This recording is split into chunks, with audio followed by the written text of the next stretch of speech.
Vamos a comenzar a ver el monasterio de San Lorenzo del Escorial, monasterio que manda a construir, como bien saben ustedes, Felipe II. Felipe II, que nace en Valladolid en 1527 y que fallece aquí, en este monasterio, en 1598. 71 años vivió, que para esa época del siglo XVI, la verdad es que fue mucho tiempo, tuvo una larga vida. Bien, él quiere hacer el monasterio del Escorial. Dicen unos que como agradecimiento por la batalla de San Quintín, que además no es que fuera el vencer el día de San Lorenzo, pero sí el toque final de aquella batalla, donde ya realmente todo se había ganado, era el día de San Lorenzo. De todas las maneras, él quería un sitio especial, un sitio único, donde él se pudiera retirar y también pudieran estar enterrados sus padres, sus antepasados y sus futuras generaciones.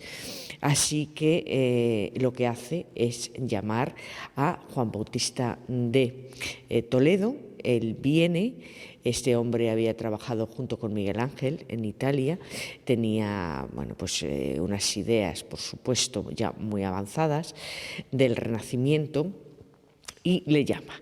Es el primero que empieza a hacer los planos. Este monasterio se construye en 21 años, pero este hombre, Toledo, fallece pronto, así que llaman a Juan de Herrera, que había sido discípulo de él, que era arquitecto, ingeniero, matemático, un hombre realmente importante, y que fue el que dio el último toque a los planos y fue capaz de construir esta maravilla donde nos encontramos. En ese momento, Felipe II también traslada la corte que se encontraba en la ciudad de Toledo ya a Madrid. Él vive aquí y él fallece aquí. Vamos a recorrer lo primero las estancias de lo que era el palacio de Felipe II. Entraremos en una estancia donde están los aposentos de la reina. Felipe II se casó 4 veces, pero murió viudo. Le cuidó una de sus hijas, que era hija de Isabel de Valois, y que es la que ocupó las estancias de la reina. Ahí encontraremos una especie de antesala, de vestidor, encontramos la habitación, el dormitorio, en una sala muy bonita, todo decorado con cerámica de Talavera, que es algo que vamos a ir viendo continuamente, y sobre todo una pinacoteca, que es todo este monasterio impresionante. De los mejores pintores de todas las épocas tenemos aquí obra. Otras son anónimas, pero no importa, desde luego la importancia y lo valiosas que son, ya vale la pena estar aquí. Vamos a continuar por esos pasillos estrechos, recoletos, por los que caminaba Felipe II para llegar a la sala llamada de los Pasos, o una sala de recepción, o la sala donde él comía, porque un comedor no había. Fíjense eso de vamos a poner la mesa que hoy día decimos. Entonces es que ciertamente se ponía la mesa, no era el mantel y el servicio para la comida, sino que era coger la mesa, ponerla y ya vestirla y comer. Bueno, pues eso no había un lugar, así que en cualquier ubicación se ponía. Pero bueno, ahí está una de las principales donde él sí que comía, donde podía recibir y donde también podía pasear y caminar. Antes de llegar a esa sala vamos a encontrar otra con los árboles genealógicos tanto de los padres de Felipe II, que son Carlos V e Isabel de Portugal, y también de Felipe II y una de sus esposas. Algo que me resulta muy curioso y les quiero comentar es que ahí ya están los primeros mapas de Europa, del mundo, de América.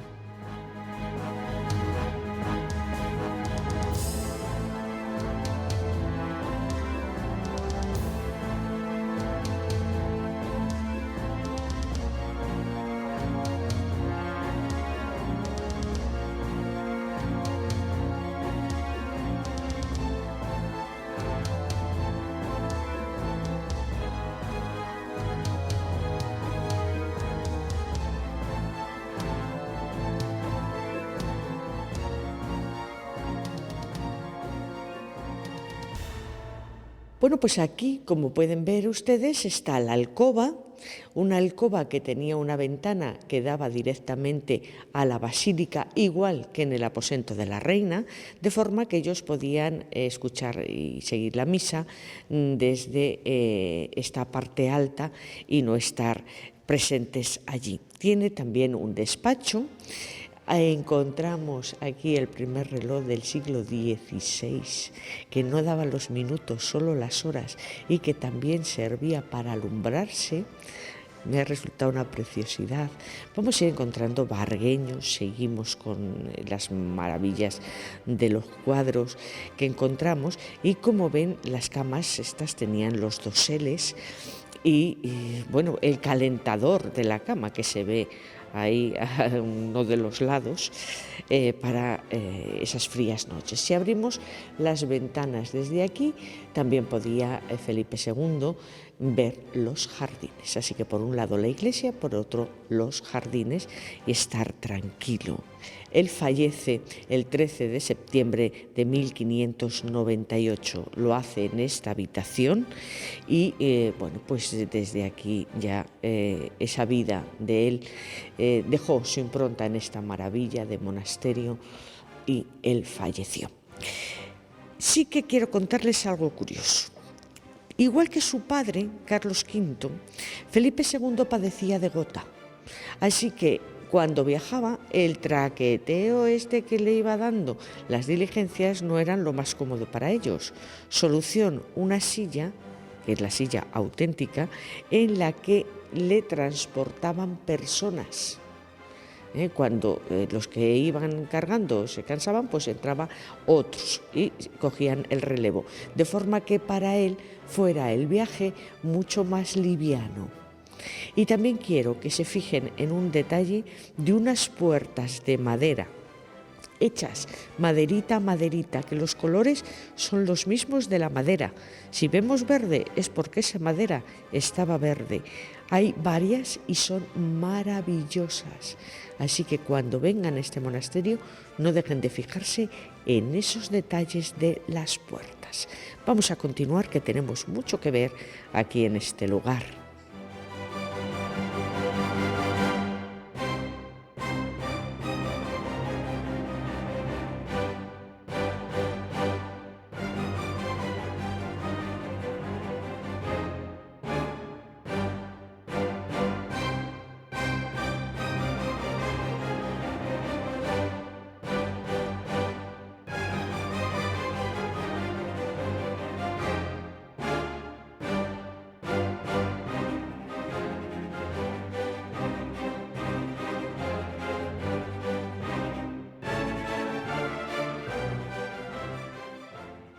Bueno, pues verán, estamos en el patio de los Reyes, que como ven es una joya, una verdadera joya, que nos va a dar acceso a la basílica. Verán, en la parte alta van a encontrar ustedes 6 figuras enormes que tienen la cabeza y los pies de mármol y el cuerpo de granito. Son los reyes de Judea.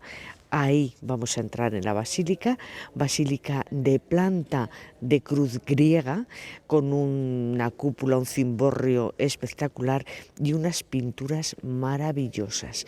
De la época de Felipe II, las más antiguas es la parte del coro y la parte más cercana al altar, y ya después, posteriores, que tienen un valor incalculable, serían las de la parte central. Bien, van a encontrar ustedes un retablo de pintura y escultura, y esa escultura es de los hermanos Leoni, que es de lo mejor, y están realizadas en bronce fundido. Ahí van a encontrar ustedes a los 4 evangelistas, a los padres también de la cristiandad, en definitiva todos santos, obispos y personas de este tipo. A ambos lados vamos a encontrar los cenotafios, uno de Carlos V y el otro de Felipe II. ¿Qué es un cenotafio? Bueno, pues sería un lugar que parece una sepultura, pero que lo que sí que tenemos claro es que debajo está vacío, no están los cuerpos ahí, pero al ser de Pompeyo Leoni, ahí está, porque es que no puede ser de otra manera. Eso tiene un valor incalculable.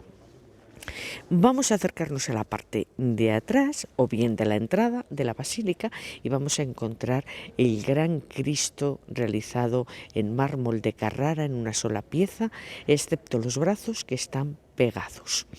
Es una de las joyas que tiene el monasterio del Escorial por su gran valor, así que tienen que verlo y no perdérselo.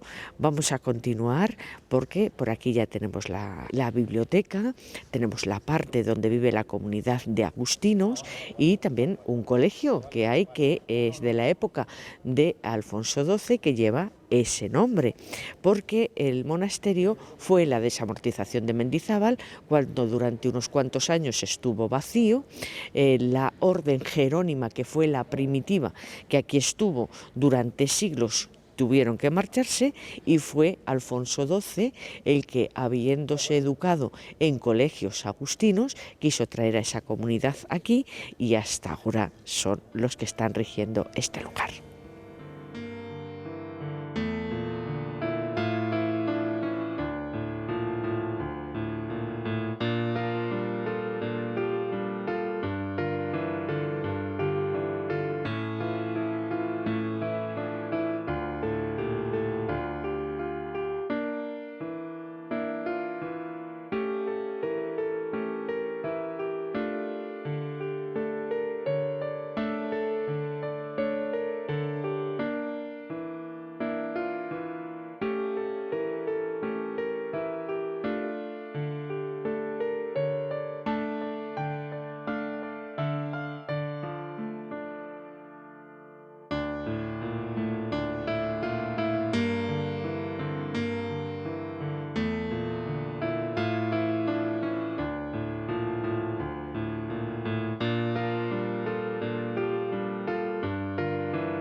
Estamos en la casita del Príncipe, del Escorial, que es una de las casas de campo que mandó construir Carlos IV cuando era príncipe de Asturias.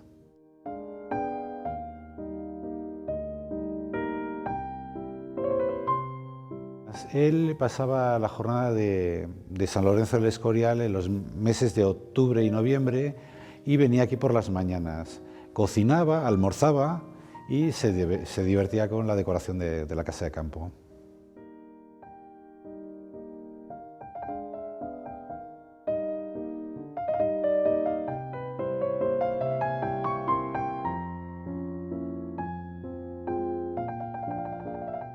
Está en estrecha relación con toda la naturaleza, con todo el ajardinamiento del entorno.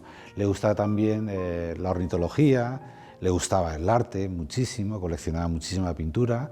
Aquí su primera pinacoteca estuvo aquí, en la casita del Escorial. Luego formó otra también bastante importante en Aranjuez.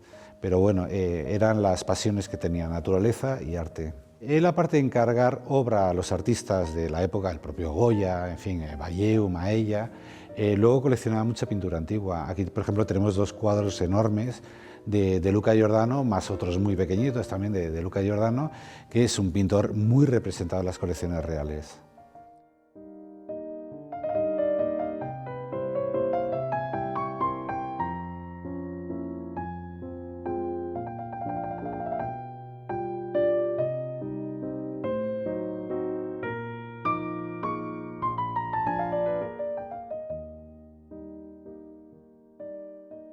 Las casas de campo, las salas de las casas de campo son como bomboneras, son pequeñas y están decoradas del suelo al techo. No hay espacio que no tenga decoración.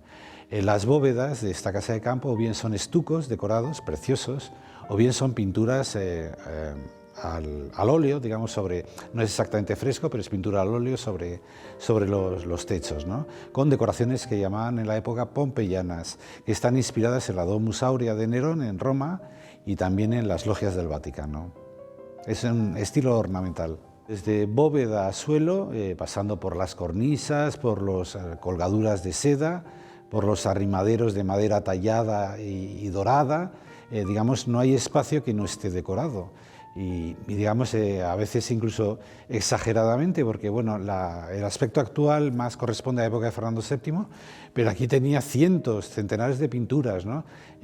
O sea, estaban las paredes cuajadas de cuadros, ¿no? De cuadros de maestros muy importantes.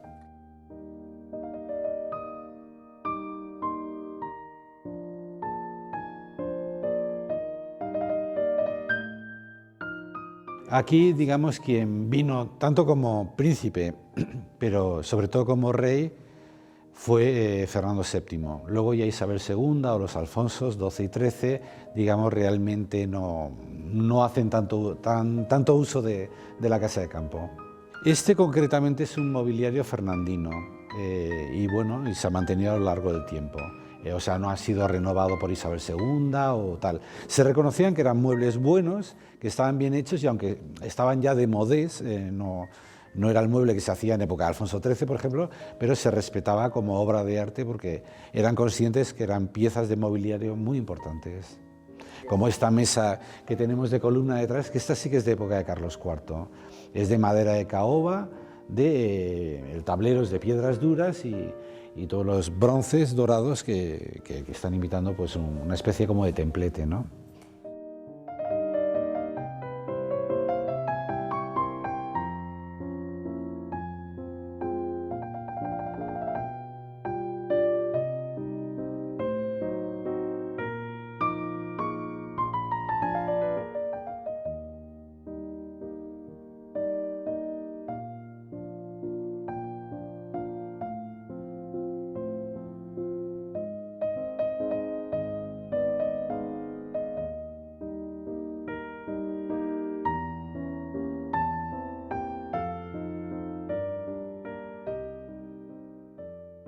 La casa es diseño de Juan de Villanueva, el principal arquitecto del momento, y la hace entre 1771 y el 73, que es la parte, digamos, el cuadrangular de la fachada principal.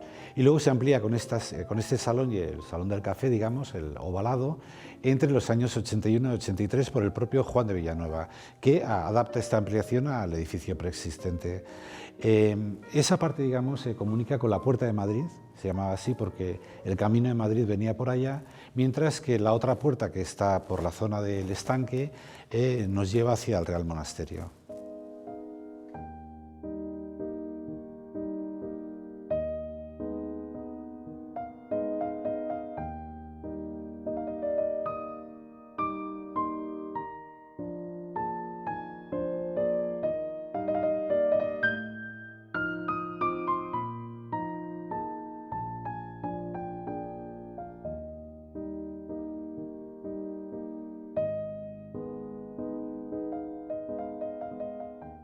Patrimonio Nacional tiene un amplio espectro de jardinería, desde la jardinería del siglo XVI, representada en el monasterio del Escorial, en el Aranjuez, en los jardines de la isla, en los jardines que rodeaban el propio Palacio de Aranjuez, hasta jardinería actual.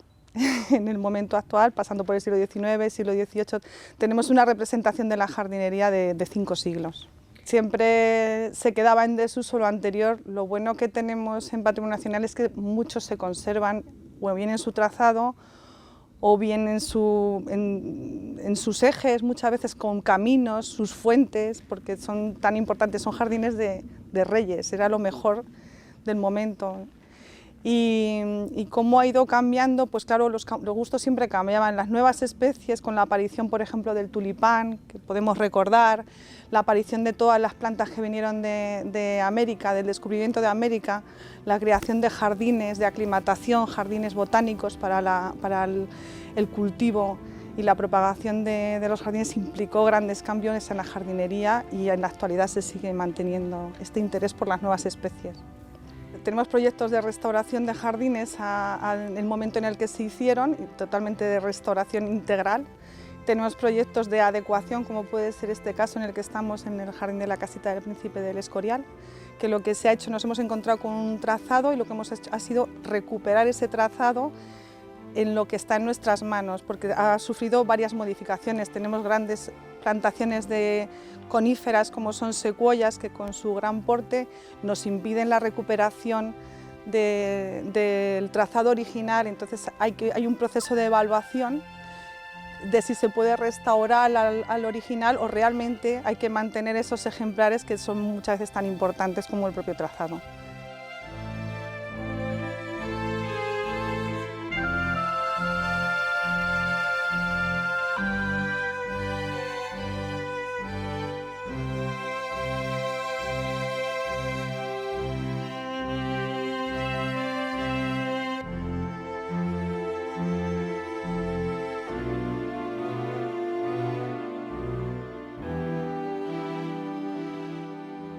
Tiene parte romántica, pero el trazado en sí, con los ejes, es un trazado del siglo XVIII, con sus ejes, sus fuentes a nivel del suelo, aunque nosotros en algunas tenemos puestos macizos de flores.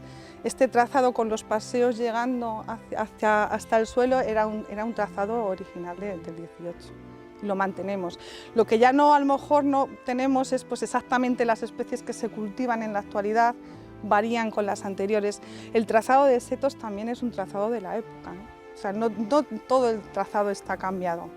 Y sí que hay parte romántica, tenemos un arco de ciprés que está justo ahí en la terraza paralela a esta, en el que aparecen las fotografías de Xavier de Vintuisen, que fue uno de nuestros grandes paisajistas y jardineros que ayudó a mantener los jardines históricos, con publicaciones de libros y con inventario de los jardines históricos.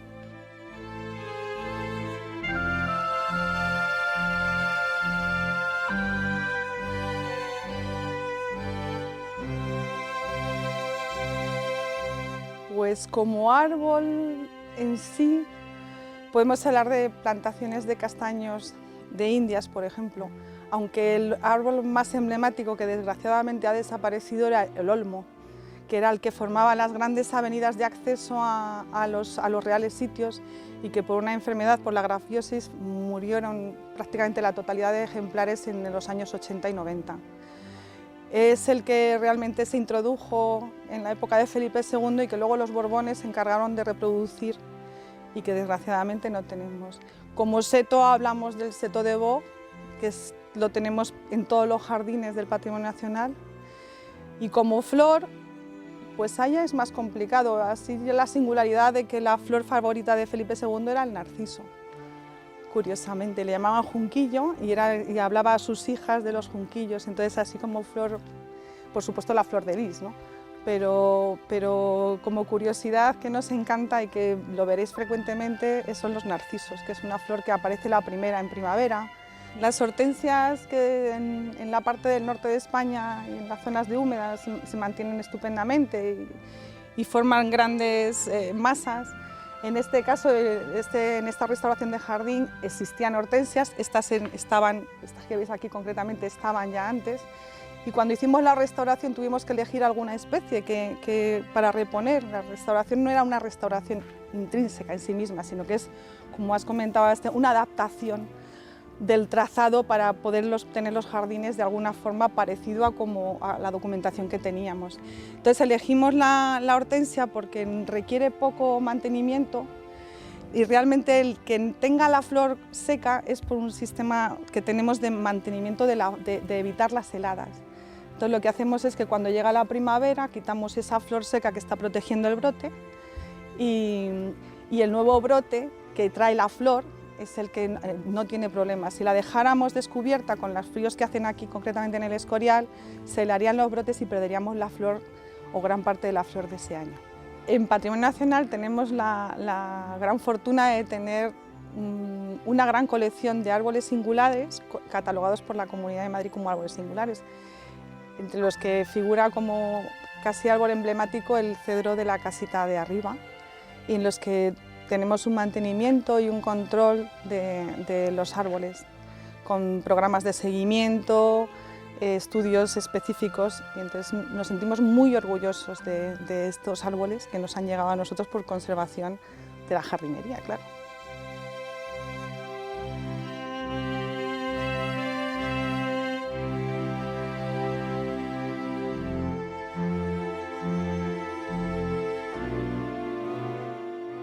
Esto es estudiar permanentemente, actualizarnos permanentemente y buscar mucho en archivo.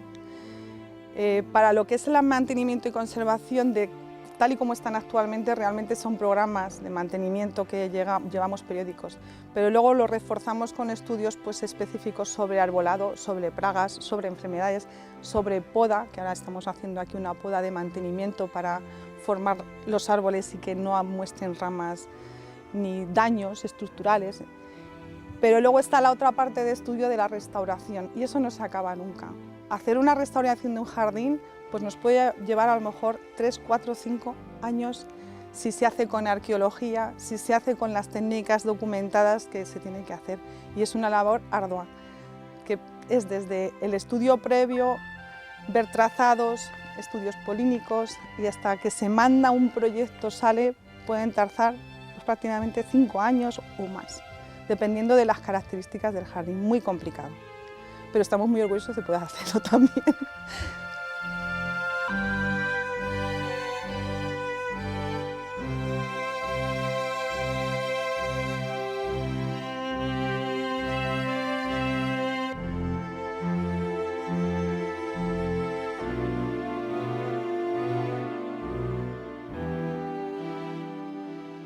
Terminamos aquí, queridos amigos.